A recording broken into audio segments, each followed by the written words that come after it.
سلطانيا خذوه فغلوه ثم الجحيم صلوه ثم في سلسلة درعها 70 ذراعا فاسلكوه إنه كان لا يؤمن بالله العلي ولا يحل على طعام المسكين فليس له اليوم هاهنا حميم ولا طعام إلا من غسلين لا يأكله إلا الخاطئون.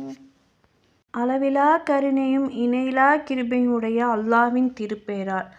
ஆனால் எவன் தன்னுடைய பட்டோலை தன் இடக்கையில் கொடுக்கப்பட்டானோ அவன் கூறுவான், என்னுடைய பட்டோலை எனக்கு கொடுக்கப்படாமல் இருந்திருக்க வேண்டுமே, அன்றும் என் கேள்வி கணக்கு என்ன என்பதை நான் அறியவில்லையே, நான் இறந்த போதே இது முற்றிலும் முடிந்திருக்க கூடாதா, என் செல்வம் எனக்கு பயனளிக்கவில்லையே, என் அதிகாரமும் என்னை விட்டு அழிந்து விட்டதே என்று அரற்றுவான்.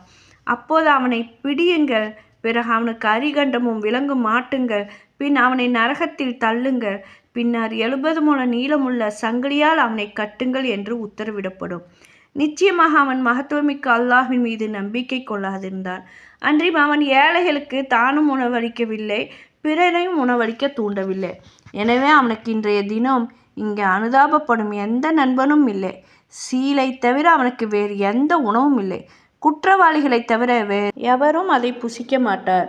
நான் ஓதன வசனம் 25 37 வரைக்கும் ஓதியிருக்கிறேன்.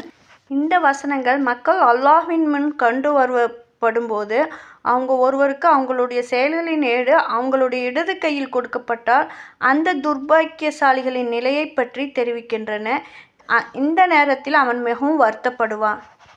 அவன் கூறுவான், எனக்கு என் ஏடு கொடுக்கப்படாமல் இருந்திருக்க கூடாதா, மேலும் என் கணக்கு என்னவென்று நான் அறியாமல் இருந்திருக்க கூடாதா, இதுவே என் முடிவாக இருந்திருக்க கூடாதா அப்படின்னு அவன் சொல்லுவான். அதுக்கப்புறம் அவன் என்ன சொல்கிறான்னா, மா அக்னா அன்னி மாலிஹி ஹலக அன்னி சுல்தானியா, என் செல்வம் எனக்கு பயனளிக்கவில்லை, என் அதிகாரம் என்னை விட்டு அழிந்து விட்டது. அதாவது என் செல்வமும் என் கண்ணியமும் அல்லாஹ்வின் தண்டனையிலிருந்தும் அவனுடைய வேதனையிலிருந்தும் என்னை காப்பாற்றவில்லை.